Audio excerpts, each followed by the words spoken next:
حدیث پاک میں ہے جو ہمیشہ استغفار کرتا رہے اللہ پاک اس کے لیے ہر تنگی سے نکلنے کا راستہ بناتا ہے، ہر فکر و غم سے اسے خلاصی عطا فرماتا ہے۔ اس کی ایک برکت یہ بھی ہے کہ ایسے بندے کو اللہ پاک غیب سے رزق عطا فرماتا ہے۔ حدیث پاک میں ہے استغفار کرنے والے کو اللہ وہاں سے رزق عطا فرماتا ہے جہاں اس کا گمان بھی نہیں ہوتا ہے۔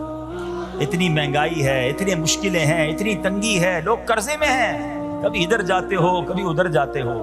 ارے بھائی سب کے پاس جاتے ہو، رب کے پاس کیوں نہیں جاتے؟ استغفار کرنا شروع کر دو، فرمایا ادھر سے روزی دے گا جہاں تمہارا گمان بھی نہیں جائے گا۔ اس کی برکت سے اللہ پاک دلوں کے زنگ کو دور فرماتا ہے۔ اے کاش کہ ہم استغفار کرنے والے بن جائیں۔ اور آپ کو شاید پتہ نہیں ہے استغفار جہاں گناہوں کی معافی ہے نا، وہاں یہ بہت سارے مسائل کے حل کی کنجی بھی ہے۔ آپ اگر پرابلم میں ہیں، روزی کے مسائل ہیں، اولاد نہیں ہو رہی ہے یا کوئی بھی پرابلم ہے، ایک واقعہ سنیے۔ حضرت امام حسن بصری رحمۃ اللہ تعالی بہت بڑے بزرگ ہیں، ایک شخص آیا آ کر کہتا حضور بارش نہیں ہو رہی ہے، قحط کی پوزیشن آ گئی ہے، بارش نہیں ہو رہی، دعا فرمائیں، کوئی وظیفہ عطا فرمائیں۔ آپ نے فرمایا استغفار کرو۔ وہ چلا گیا۔ اچھا ایک بزرگ بیٹھے تھے ان کے پاس، حضرت ربیع بن صبیح رحمۃ اللہ، وہ دیکھ رہے تھے۔ دوسرا بندہ آیا کہتا حضور تنگ دستی ہے، کاروبار میں ڈاؤن ہے، رزق میں تنگی ہے۔ آپ نے فرمایا استغفار کرو۔ تیسرا شخص آیا کہتا حضور اولاد نہیں ہو رہی ہے، حصول اولاد کے لیے وظیفہ لینا ہے، فرمایا استغفار کرو۔ چوتھا بندہ آیا، وہ کہتا ہے کہ حضور میرے باغ میں فصلوں میں پیداوار کی کمی ہے، فرمایا استغفار کرو۔ حضرت ربیع بن صبیح کہتے ہیں حضور پہلا بندہ الگ پرابلم لے کر آیا، دوسرا الگ، تیسرا الگ، چوتھا الگ، چاروں کو ایک ہی دوائی، چاروں کو ایک ہی وظیفہ، استغفار استغفار۔ آئے ہائے بڑوں کی بڑی باتیں ہیں۔ قرآن میں بھی پڑھتا ہوں، قرآن آپ بھی پڑھتے ہیں، مگر دیکھو اللہ والے کیسے پڑھتے ہیں۔ کیا خوبصورت جواب دیا آپ نے۔ آپ فرماتے ہیں سورہ نوح پارہ 29 آیت نمبر 10 سے 12 کی آپ نے تلاوت فرمائی۔ اب ذرا قرآن سنیے گا، استغفروا ربکم انہ کان غفارا، بے شک وہ بڑا معاف کرنے والا ہے۔ اب دے گا عطا، کیا فرمائے گا؟ یرسل السماء علیکم مدرارا، وہ تم پر موسلا دھار بارش بھیجے گا۔ وَيُمْدِدْكُمْ بِأَمْوَالٍ وَبَنِينَ وَيَجْعَلْ لَكُمْ جَنَّاتٍ وَيَجْعَلْ لَكُمْ أَنْهَارًا، فرمایا اور مالوں اور بیٹوں سے تمہاری مدد فرمائے گا، اور تمہارے لیے باغات بنا دے گا، اور تمہارے لیے نہریں بنائے گا۔ باغات بھی بڑھ رہے ہیں، اولاد بھی عطا ہو رہی ہے، مال بھی بڑھ رہا ہے، بارش بھی ہو رہی ہے۔ کس چیز سے؟ استغفار سے۔ تو استغفار یہ آپ کے بہت سارے پرابلمز کا حل ہے، مسائل کا حل ہے۔ بس اپنی زبان استغفار سے تر رکھے۔ اچھا پھر اس میں تھوڑی سی شرمندگی بھی ہو، ایسا نہیں کہ استغفار بھی ہو رہا ہے اور دماغ کہیں اور ہے، مسکرا بھی رہے ہیں، ہنس بھی رہے ہیں اور استغفر اللہ، کسی سے معافی مانگتے ہوئے ہنستا ہے کیا بندہ؟ استغفر اللہ ربی من کل ذنب واتوب الیہ، یا اللہ میں اپنے سارے گناہوں سے تجھ سے معافی مانگ رہا ہوں۔ بہت سارے استغفار کے سیکھ ہیں، استغفر اللہ العظیم من کل ذنب عظیم، اے اللہ میں تجھ سے استغفار کرتا ہوں، وہ رب جو بہت عظیم ہے، اپنے سارے بڑے گناہوں سے میں استغفار کرتا ہوں۔ الگ الگ سیغوں سے اللہ کی بارگاہ میں استغفار کریں، ہو سکے تو کبھی گناہ یاد آئیں تو آنسو بھی بہ رہے ہوں، مگر یہ استغفار اللہ کو بڑا پسند ہے، معافی رب کو بہت پسند ہے۔ ابو اللیث سمرقندی رحمۃ اللہ تعالی لکھتے ہیں پچھلی قوموں میں ایک شخص تھا، اس نے بہت گناہ کیے تھے۔ ایک بار اس نے اپنی پچھلی زندگی کے بارے میں سوچا، گناہوں کے بارے میں غور و فکر کیا تو اسے شرمندگی ہوئی۔ اس نے نادم و شرمندہ ہو کر 3 مرتبہ کہا اللہم غفرانک، اللہم غفرانک، اللہم غفرانک، اے اللہ تیری بخشش، اے اللہ تیری بخشش، اے اللہ پاک تیری بخشش۔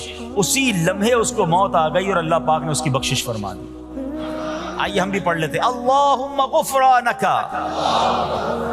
اللہم غفرانک، اللہم غفرانک۔ استغفار کرنا، توبہ کرنا، گناہ یاد کر کے شرمندہ ہونا، یہ اللہ کو کتنا پسند ہے۔ ایک سبحان اللہ، اس کے بارے میں چند برکتیں آپ کو بیان کرتا ہوں۔ بڑی عظیم برکت یہ ہے کہ اس کی بدولت بندے کا تنگی اور غم دور ہو جاتا ہے۔ آئیے پیارے اسلامی بھائیوں، اللہ کو معافی مانگنا، دل سے پکارنا کتنا پسند ہے۔ میں آپ کو ایک بہت ہی خوبصورت واقعہ بتاتا ہوں، اور یہ واقعہ ہے حضرت موسیٰ علیہ نبینا علیہ السلام کا۔ اللہ پاک نے حضرت موسیٰ علیہ نبینا علیہ السلام نے ایک بار اپنی مناجات میں عرض کیا یا اللہ یا رب۔ اللہ پاک کی طرف سے جواب آیا لبیک یا موسیٰ۔ آپ نے عرض کی یا اللہ تو میرا مالک ہے، تو خالق ہے، میں تو تیرا بندہ ہوں، ارشاد ہوا مجھے یہ پسند ہے کہ جب مجھے کوئی میرا بندہ یا رب پکارے تو میں اسے لبیک کہہ کر جواب دوں۔ اللہ فرما رہا ہے، حضرت موسیٰ نے عرض کی یا رب کیا یہ ہر مطیع بندے کے لیے ہے؟ کیا ہر نیک آدمی کے لیے ایسا ہے کہ جب تجھے وہ پکارے تو لبیک فرماتا ہے؟ سنو، اللہ فرماتا ہے ہاں بلکہ ہر گناہگار بندے کے لیے بھی ہے۔ تو حضرت موسیٰ نے عرض کی یا اللہ فرما بردار تو تیری اطاعت کرتا ہے، وہ بات تو سمجھ آ رہی ہے، گناہگار پر یہ کرم کس وجہ سے؟ اے ہائے، سنو میرے رب کیسا کریم ہے۔ فرماتا ہے اے موسیٰ اگر میں بھلائی کرنے والے کو اس کی بھلائی کا بدلہ دوں اور برائی کرنے والے پر اس کی برائی کی وجہ سے احسان نہ کروں تو میرا جود و کرم کہاں جائے گا؟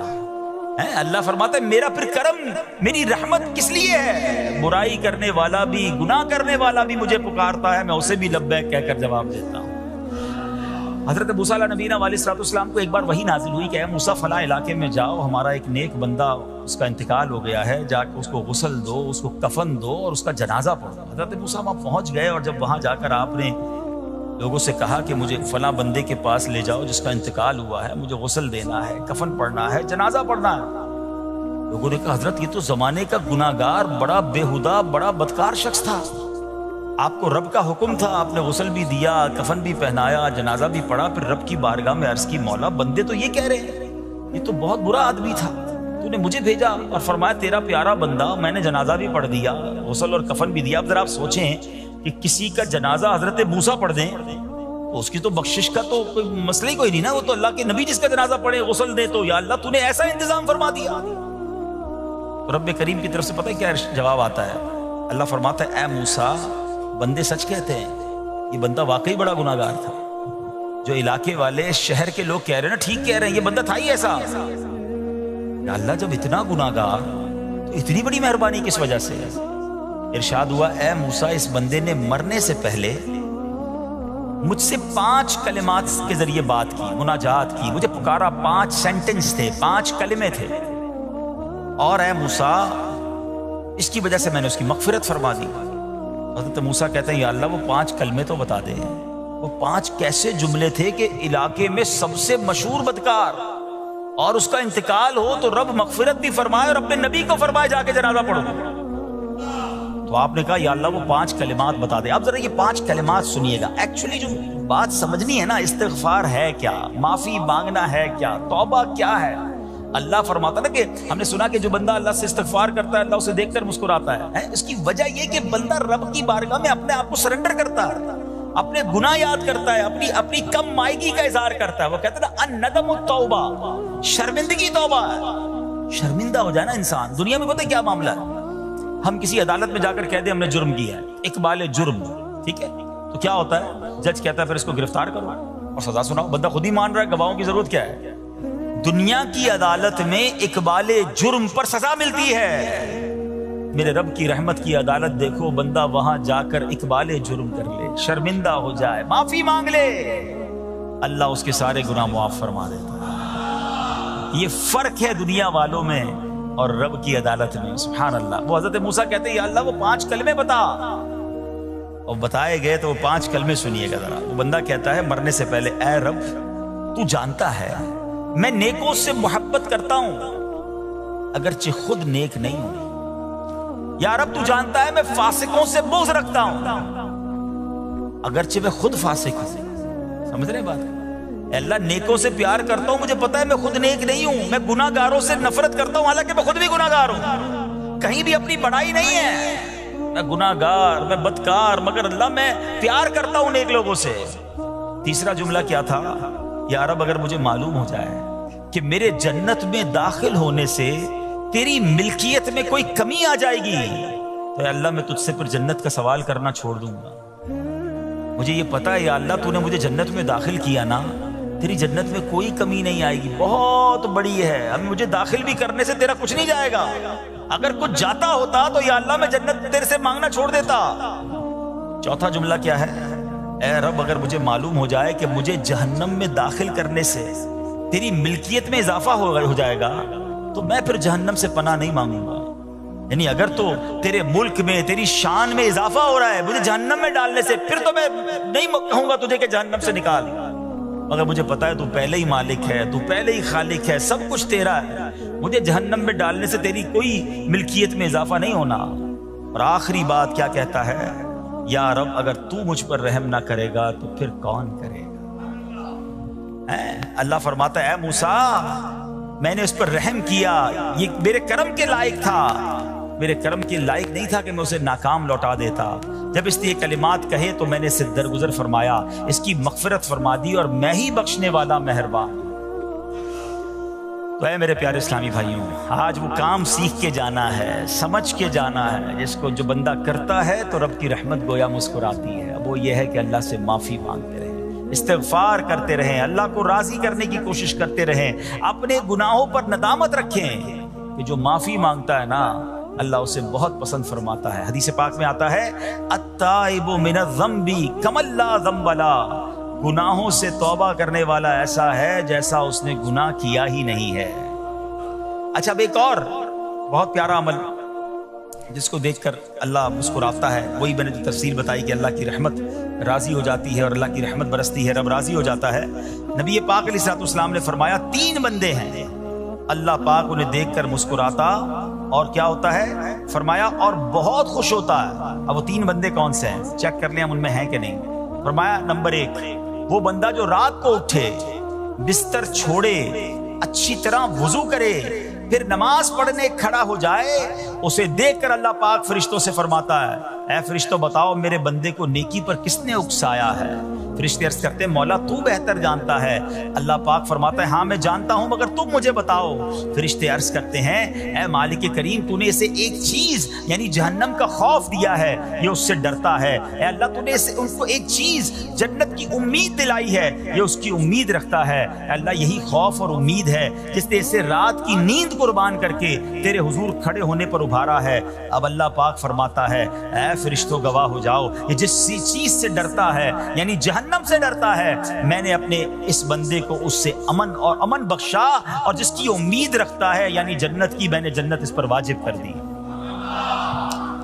رات اٹھ کر جب دنیا سوئی ہو بندہ اٹھ کر تہجد کی نماز ادا کرے، اللہ کی بارگاہ میں آنسو بہائے، اللہ فرشتوں کے سامنے گویا فخر فرماتا۔ دوسرے نمبر پر سنو، فرمایا دوسرا وہ شخص جو حق و باطل کی لڑائی میں شریک ہوا، ثابت قدم رہا، یہاں تک کہ شہید ہو گیا، یا اللہ پاک نے اسے فتح عطا فرمائی، اللہ اس بندے کو دیکھ کر بھی مسکراتا ہے۔ جہاد کرنے والے مجاہدین یا تو شہید ہو جائیں یا غازی ہو کر لوٹے اللہ کی رضا کے لیے، اللہ کی رحمت ان پر بھی چھما چھم برستی ہے۔ اور تیسرے نمبر پر فرمایا تیسرا وہ بندہ جو رات کو سفر کرتا ہے، یہاں تک کہ رات کے آخری حصے میں جب کہیں ٹھہرتا ہے تو اس کے ساتھ والے سو جاتے ہیں مگر وہ کھڑا ہو کر نماز پڑھنے لگتا ہے، اس بندے کو دیکھ کر بھی اللہ پاک مسکراتا ہے۔ اجتماعی عبادت کے بڑے فائدے ہیں، اجتماع میں آنا، محفل میں آنا، دعا میں شرکت کرنا بہت اچھی بات ہے، مگر اپنی عادت ایسے بھی بنائیں کہ کچھ عبادتیں ایسی کریں کہ میں جانوں اور رب جانے۔ یہ جو رات اٹھ کر دعا کا لطف ہے، رات اٹھ کر جو نماز پڑھنے کا لطف ہے نا، جب ساری دنیا سو رہی ہے اور بندہ اپنے رب کی بارگاہ میں حاضر ہے۔ علماء کہتے ہیں دن کے نوافل کے مقابلے میں رات کے نوافل افضل ہیں، کیونکہ رات سکون ہوتا ہے، رات رقت قلبی ملتی ہے، سبحان اللہ، رحمت الہی چھما چھم برستی ہے۔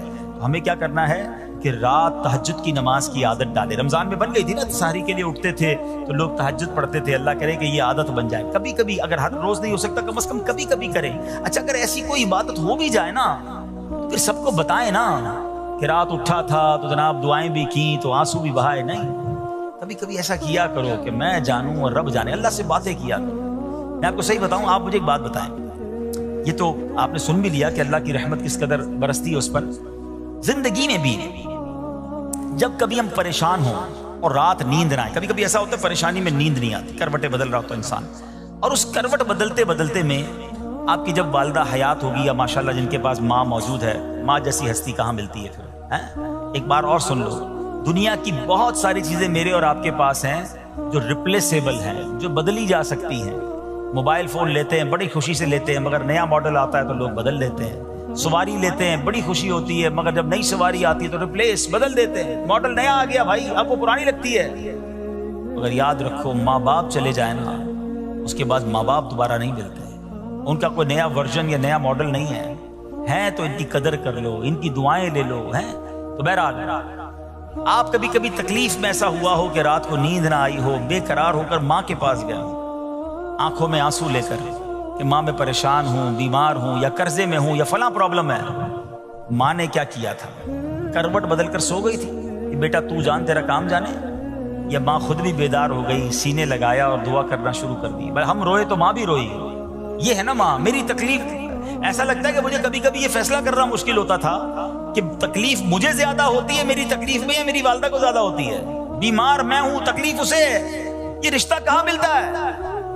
مگر مجھے ایک بات بتاؤ، جب میری تکلیف پر رات نیند چھوڑ کر، بستر چھوڑ کر میں ماں کے پاس گیا، ماں نے سینے لگایا، تو اگر میں اپنا بستر چھوڑ کر آنکھوں میں آنسو لیے میری ماں سے مجھے کہیں زیادہ پیار کرنے والے رب کی بارگاہ میں چلا گیا، تو اس کی رحمت کیا مجھے مایوس کر دے گی؟ میری ماں کے دل میں جو ممتا ہے نا، وہ بھی میرے رب نے ڈالی ہے، تو رب کی رحمت کتنی ہوگی؟ تو کبھی کبھی اللہ کی بارگاہ میں رات کے اس پہر حاضر ہوا کرو. جو پرابلم ہے آپ کی، جو مشکل ہے آپ کی، آپ یقین کریں، آپ اللہ کی بارگاہ میں تہجد کے وقت رات کے آخری پہر آنسو بہائیں، دعائیں کریں، نوافل پڑھیں، پھر دیکھیں آپ کے دل کو تسلی کیسے ہوتی ہے.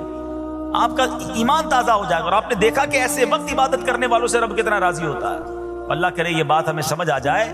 اسی طرح عظیم صحابی حضرت عبداللہ ابن مسعود رضی اللہ تعالیٰ سے روایت ہے، پیارے آقا مکی مدنی مصطفیٰ صلی اللہ تعالیٰ علیہ وسلم نے فرمایا، ایک بندہ رات کو اٹھتا ہے، اچھی طرح وضو کرتا ہے، پھر اللہ پاک کی حمد کرتا ہے، اس کی بزرگی بولتا ہے، اپنے نبی علیہ الصلوۃ والسلام پر درود پڑھتا ہے، قرآن کھول کر پڑھنا شروع کر دیتا ہے. یہ وہ بندہ ہے جسے دیکھ کر اللہ پاک مسکراتا ہے اور فرماتا ہے، دیکھو میرا بندہ عبادت کر رہا ہے جبکہ اسے میرے سوا کوئی نہیں دیکھ رہا ہے. اللہ، یہ کاش ہمیں عادت مل جائے کہ ہم اکیلے میں عبادت کریں، انفرادی عبادت کریں، میں جانوں میرا رب جانے. کبھی تلاوت کریں، کبھی درود پڑھیں، کبھی دعائیں کریں، کبھی آنسو بہائیں. سبحان اللہ، اس کا مزہ ہی اور ہے. ہاں، کبھی ایسا ہونا چاہیے. ہم محفل میں عشق رسول کے عالم میں رو بھی پڑھتے ہیں، مدینے کی یاد ہو، نعت شروع ہو تو ہماری آنکھوں میں آنسو آ جاتے ہیں، یہ بھی اچھی بات ہے. مگر کبھی کبھی رات ایسی بھی ہونی چاہیے کہ دل میں ہو یاد تیری، گوشئے تنہائی ہو. دل میں ہو یاد تیری، گوشئے تنہائی ہو، پھر تو خلوت میں عجب انجمن آرائی ہو. کبھی زندگی میں ایسی راتیں بھی آنی چاہیے. وہ ہے نا، جاگ اٹھا اشکوں کا مقدر، عشق نبی میں روتے روتے کیسی گزری رات نہ پوچھو. کبھی کبھی ایسی رات بھی گزرنی چاہیے کہ آقا کی یاد میں آنسو بہ رہے ہوں، مدینے کی یاد میں، گھر والوں کو بھی پتہ نہ چلے. ہلکی ہلکی آواز میں کبھی نعت شریف لگا لیا کریں، کبھی مناجات لگا لیا کریں. ہم پتہ نہیں کیا دیکھتے دیکھتے سوتے ہیں. کاش انہی تصورات میں آنکھیں بند ہوں کہ میں سو جاؤں یا مصطفیٰ کہتے کہتے، میں سو جاؤں یا مصطفیٰ کہتے کہتے، کھلے آنکھ صلی علی کہتے کہتے. جو مدینے کے تصور میں سوتے ہیں نا، پھر خواب میں زیارت بھی کر لیتے ہیں. خواب کا ایک فنامنا یہ بھی ہے، آپ جس چیز کے بارے میں سوچتے ہوئے سوتے ہیں نا، عموماً گندی باتیں دیکھ کر، گندی چیزیں دیکھ کر سوتے ہیں، پھر ایسے ڈراؤنے خواب بھی آتے ہیں، انہیں ٹینشن بھی آتی ہے. فلموں میں بھی ماردار دیکھی، خواب میں بھی لڑائی جھگڑے دیکھ رہے ہیں. جو مدینے کی یادوں میں سو رہا ہے، جو باوضو سو رہا ہے، جو اللہ کا ذکر کر کے سو رہا ہے، جو نوافل پڑھ کے سو رہا ہے، پھر دیکھو خواب میں بھی کہاں کہاں کی سیر کرے گا انشاءاللہ. تو اپنی خلوتوں کو اچھا کریں، اپنے اکیلے وقت کو بھی خوبصورت کریں، آنسو بہائیں. اور سبحان اللہ، تہجد پڑھنے والوں کے چہروں پر نور بھی آ جاتا ہے. ہاں، یہ ایک الگ نعمت انہیں ملتی ہے، اللہ نصیب فرما دے. اچھا، ایک اور خوبصورت کام ہے، اللہ کریم جنہیں دیکھ کر مسکراتا ہے. فرمایا، حضرت ابو سعید خدری رضی اللہ عنہ فرماتے ہیں، رسول ذیشان مکی مدنی سلطان صلی اللہ تعالیٰ علیہ وسلم نے فرمایا، 3 بندوں کو دیکھ کر اللہ پاک مسکراتا ہے. وہ قوم جو نماز میں صفیں سیدھی کرتی ہے، اور وہ بندہ جو اللہ پاک کی راہ میں جہاد کرتا ہے. تیسرا وہ بندہ جو رات کے اندھیرے میں عبادت کرتا ہے، انہیں دیکھ کر اللہ پاک مسکراتا ہے. جہاد والی بات اور رات والی عبادت کی بات تو ہو گئی. اب اس میں نئی بات سیکھنے کو ملی، صفیں درست کرنے والی. اب روز نماز پڑھ رہے ہیں، صفیں درست نہیں کر رہے ہوتے، امام صاحب کہہ کے تھک جاتے ہیں، کاندھے سے کاندھا ملائیں، صفوں کو سیدھا کریں. صفوں کو سیدھا کرنے والوں کو دیکھ کر رب کی رحمت مسکراتی ہے، رحمت برستی ہے. اب یہ کتنا آسان کام ہے، مگر اس کی طرف بھی توجہ نہیں ہوتی ہے. یاد رکھیے کہ صفیں سیدھی کرنا یہ بڑی نیکی ہے، اور اللہ کرے کہ ہم اس پر عمل کرنے والے بنے. اور صفیں درست نہ کرنا ترک واجب، ناجائز اور گناہ ہے. سیدھی صفے نہیں کرتے، نہیں ناجائز کرتے ہیں، گناہ کرتے ہیں. صف درست نہ کرنے سے نماز ناقص رہ جاتی ہے. اور یہ بعض اوقات لوگ کہتے ہیں یار ہمیں اس نماز میں وسوسے بہت آتے ہیں. روایتوں میں آتا ہے صف درست نہ کرنا نماز میں وسوسے آنے کا سبب ہے. صفیں ٹھیک نہیں ہوگی نا، عجیب عجیب سی باتیں دماغ میں آئیں گی. کیوں؟ حدیث پاک میں آتا ہے شیطان تمہارے درمیان بھیڑ کے بچے کی طرح گھس جاتا ہے. شیطان صفوں میں گھس جاتا ہے. صف سیدھی نہ کرنے میں چہرہ بگڑنے کا اندیشہ ہے. ہائے ہائے، اب ذرا غور کر لیجئے یہ کتنا ضروری ہے. قرآن کریم میں ایک سورت ہے سورہ صافات. اس مبارک سورت کی پہلی آیت میں اللہ پاک نے فرمایا والصافات صفا، ان کی قسم جو باقاعدہ صفے باندھے ہوئے ہیں. حضرت عبداللہ ابن مسعود فرماتے ہیں یہاں صفے باندھنے والوں سے مراد فرشتے ہیں. حضرت جابر بن سمورہ رضی اللہ تعالیٰ عنہ فرماتے ہیں ایک دن پیارے آقا مکی مدنی مصطفیٰ صلی اللہ تعالیٰ علیہ وسلم تشریف لائے اور فرمایا تم ایسے صف کیوں نہیں بناتے جیسے فرشتے صفے بناتے ہیں؟ ہم نے عرض کی یا رسول اللہ صلی اللہ تعالیٰ علیہ وسلم فرشتے کیسے صف بناتے ہیں؟ فرمایا پہلے اگلی صف مکمل کرتے ہیں اور خوب مل کر کھڑے ہوتے ہیں. سبحان اللہ، مبارک ہو مسلمانوں کو جو صفیں سیدھی کرتے ہیں، اچھی طرح کاندھے سے کاندھا ملاتے ہیں. گویا یہ فرشتوں کا کام کر رہے ہیں، فرشتوں والا کام کر رہے ہیں. تفسیر طبی میں ہے فاروق اعظم رضی اللہ عنہ کا یہ معمول تھا جب نماز پڑھانے لگتے تو نمازیوں کو فرماتے صفیں سیدھی کر لو، اے فلاں ذرا آگے ہو جاؤ، اے فلاں ذرا پیچھے ہو جاؤ. پھر فرماتے بے شک اللہ پاک تمہیں فرشتوں کی طرح دیکھنا پسند فرماتا ہے. تو صفیں سیدھی رکھنا یہ فرشتوں کا انداز ہے اور اللہ کی رحمت خوب برستی ہے. گویا رب مسکراتا ہے انہیں دیکھ کر. تو اے میرے پیارے اسلامی بھائیوں، اور بھی بہت سارے کام ہیں جس کو دیکھ کر، جن کو کرنے سے اللہ کی رحمت چھما چھم برستی ہے. بہرحال جب نے 3-4 باتیں سنی ہیں آج سے اس کو نیت کر لیتے ہیں کہ خوب اللہ کی بارگاہ میں ہم استغفار کریں گے، اپنے گناہوں پر معافی مانگیں گے. انشاءاللہ راتوں کو اٹھ کر جب لوگ سو رہے ہوں گے اللہ کی بارگاہ میں عبادت کریں گے. اسی طرح فرمایا کہ صفوں کو درست کریں گے اور انشاءاللہ رب کی بارگاہ سے خوب رحمتیں لوٹیں گے. اے میرے پیارے اسلامی بھائیوں، یہ سب کب ہو سکے گا کہ جب ہم اچھے ماحول میں رہیں گے. تہجد تو جب پڑھیں گے نا جب پہلے فرض پڑھیں گے. جس کی فرضی قضا ہو رہی ہے تو اس کو تہجد کی باری کب آئے گی؟ استغفار تو جب کرے گا جب ایسے ماحول میں آئے گا کہ جہاں گناہوں کو یاد دلا کر معافی مانگنے کا ہمیں انداز اور اس کی فکر دی جائے. تو آج کے اس پرفتن دور میں دعوت اسلامی کا یہ پیارا ماحول آپ کے سامنے ہے. اس ماحول سے وابستہ رہیں. ہفتہ وار اجتماع میں، مدنی قافلوں میں، ہفتہ وار مدنی مذاکرے میں شرکت کرتے رہیں گے تو انشاءاللہ ان نیکیوں کا جذبہ بھی ملتا رہے گا اور انشاءاللہ ایسے کام کرنے میں اللہ کرے کامیاب ہو جائے. تصور ہی کتنا پیارا ہے. یقین کریں میں آپ شاید پتہ نہیں وہ فیلنگ آپ کو محسوس ہو رہی ہے کہ نہیں، یہ تصور ہی کتنا پیارا ہے کہ کبھی میں کوئی ایسا عمل کر لوں کہ رب کی رحمت مجھے دیکھ کر مسکرا دے، اللہ راضی ہو جائے، اللہ خوش ہو جائے. اور کیا چاہیے، میری تو زندگی کا حاصل ہو گیا نا. حضرت علی بن ربیعہ رحمت اللہ تعالی فرماتے ہیں ایک مرتبہ مسلمانوں کے چوتھے خلیفہ حضرت علی المرتضیٰ شیر خدا کرم اللہ تعالی وجہہ الکریم سواری پر سوار ہوئے، مجھے اپنے پیچھے بٹھایا اور حرا نامی علاقے کی طرف چل رہے تھے. چل پڑے. چلتے چلتے آپ نے آسمان کی طرف نظر اٹھایا اور پھر پڑھا اے اللہ پاک میرے گناہ بخش دے، بے شک تیرے سوا کوئی گناہوں کو بخشنے والا نہیں ہے. کیسی پیاری التجا ہے، تو نہیں بخشنا یا اللہ، تیرے سوا کون ہے، تیرے سوا گناہوں کو بخشنے والا کوئی نہیں ہے. حضرت علی بن ربیعہ فرماتے ہیں یہ پڑھنے کے بعد مولا علی شیر خدا میری طرف دیکھے اور مسکرائے. مجھے بڑی حیرانی ہوئی. میں نے پوچھا کہ اے امیر المومنین، آپ نے پہلے استغفار کیا، اپنے گناہوں کی معافی مانگی، پھر آپ میری طرف دیکھ کر مسکرائے، اس میں راز کیا ہے؟ مولا علی شیر خدا کرم اللہ تعالی وجہ الکریم فرماتے ہیں کہ اپنے پرانا ایک واقعہ سنانے لگے، اپنی ماضی کی ایک یاد تازہ کرنے لگے. فرمانے لگے ایک مرتبہ پیارے آقا مکی مدنی مصطفیٰ صلی اللہ تعالیٰ علیہ وسلم سواری پر تشریف فرما ہوئے اور مجھے اپنے پیچھے بیٹھنے کا شرف عطا فرمایا. مولا علی کو پیچھے بٹھایا نبی پاک نے اپنی سواری میں، اور ہم اسی جگہ یعنی حرا کا جو علاقہ ہے اسی طرف آ رہے تھے. اور چلتے چلتے میرے آقا علیہ السلام نے آسمان کی طرف نگاہ اٹھائی اور فرمایا اللہم اغفر لی ذنوبی انہو لا یغفر الذنوب احد غیرک. اے اللہ میرے گناہ بخش دے، بے شک تیرے سوا کوئی گناہوں کا بخشنے والا نہیں ہے. پھر نبی پاک علیہ السلام میری طرف دیکھ کر مسکرائے، اے ربیعہ میں نے بھی وہی سوال کیا جو آج تم نے سوال کیا تھا. علی بن ربیعہ نے سوال کیا تھا نا کہ آپ مسکرائے کیوں؟ نبی پاک علیہ السلام سے مولا علی نے سوال کیا، حضور آپ نے پہلے استغفار کیا پھر آپ مسکرائے تو نبی پاک علیہ السلام نے فرمایا اے علی، جب بندہ اللہ پاک سے گناہوں کی معافی مانگتا ہے اللہ پاک اس بندے سے خوش ہو کر مسکراتا ہے، بس اللہ پاک کے اسی مسکرانے کی وجہ سے میں مسکرایا ہوں۔ اچھا، اس پر بات کرتے ہیں کہ استغفار کتنی کمال کی چیز ہے، اللہ کی کتنی پسند کی چیز ہے، مگر ذرا کمال تو دیکھیے مولا علی شیر خدا کا کہ آپ نے ایگزیکٹلی وہی پورا سینیریو کریٹ کیا، وہ پورا منظر آپ نے خود کریٹ کیا، بنایا کہ اسی طرح پیچھے سواری پر علی بن ربیعہ کو بٹھایا، اسی وادی میں لے کر گئے، اسی وادی میں جا کر آسمان کی طرف نگاہ بھی کی اور وہی الفاظ دہرائے جو نبی پاک نے دہرائے۔ الفاظ دہرانے کے بعد حضرت علی بن ربیعہ کو مولا علی دیکھ کر مسکرا بھی رہے ہیں، اور کمال دیکھیں علی بن ربیعہ سوال بھی وہی کر رہے ہیں اور میرے شیر خدا جواب بھی وہی عطا فرما رہے ہیں۔ ہائے ہائے، کیسا نبی پاک سے محبت کا انداز ہے، ایچ اینڈ ایوری اسٹیپ، ایک ایک قدم کو صحابہ فالو کیا کرتے، ہمارے اسلاف فالو کیا کرتے ہیں۔ مسکرایا بھی نبی پاک نے، جس مقام پر جس انداز میں وہ وہاں جا کر ویسے ہی مسکرا رہے ہیں، گویا یہ بتا رہے ہیں یہ نہ پوچھو میں کیا کر رہا ہوں، کسی کی ادا کو ادا کر رہا ہوں۔ ایک صحابہ کرام پتہ ہے مقامات ڈھونڈا کرتے تھے کہ کہاں کہاں میرے آقا نے نمازیں ادا کی، کہاں قیام کیا، سفر میں کہاں پڑاؤ ڈالا، ہم بھی ایگزیکٹلی اسی طریقے سے سفر کریں، وہیں پڑاؤ ڈالیں، وہیں نوافل ادا کریں۔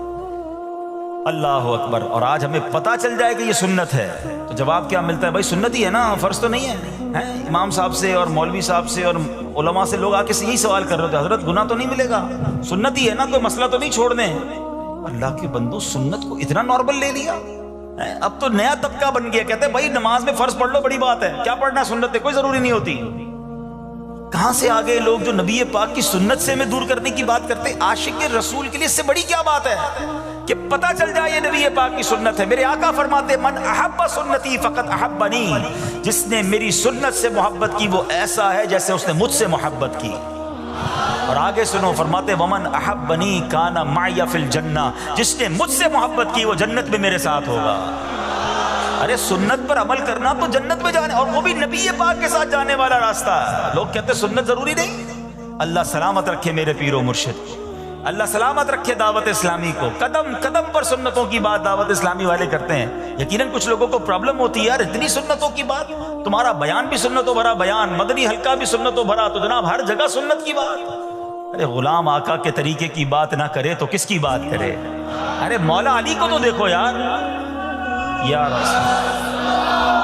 مولا علی شیر خدا، ہم پنجتن کے غلام ہیں، اہل بیت سے محبت کرتے ہیں، صحابہ سے پیار کرتے ہیں، ان کو دیکھے نا، ایک ایک قدم کو، ایک ایک طریقے کو، ایک ایک انداز کو فالو کیا کرتے تھے۔ آپ کو پتہ ہے حضرت ابوبکر صدیق رضی اللہ عنہ کا وصال کا دن آنے والا تھا، آپ کو آخری گھڑیاں تھیں، آپ نے اپنی صاحبزادی بی بی عائشہ صدیقہ رضی اللہ تعالی عنہا سے پوچھوایا ذرا یہ تو بتاؤ نبی پاک کا جو وصال کا دن تھا وہ دن کون سا تھا، وصال کے وقت کپڑے کیا پہنے تھے، یعنی ایک ایک بات کی معلومات لے رہے ہیں۔ تمنا یہ ہے کہ نبی پاک جس دن دنیا سے پردہ فرمایا اس سنت پر بھی عمل ہو جائے، میرا انتقال بھی اسی دن ہو جائے۔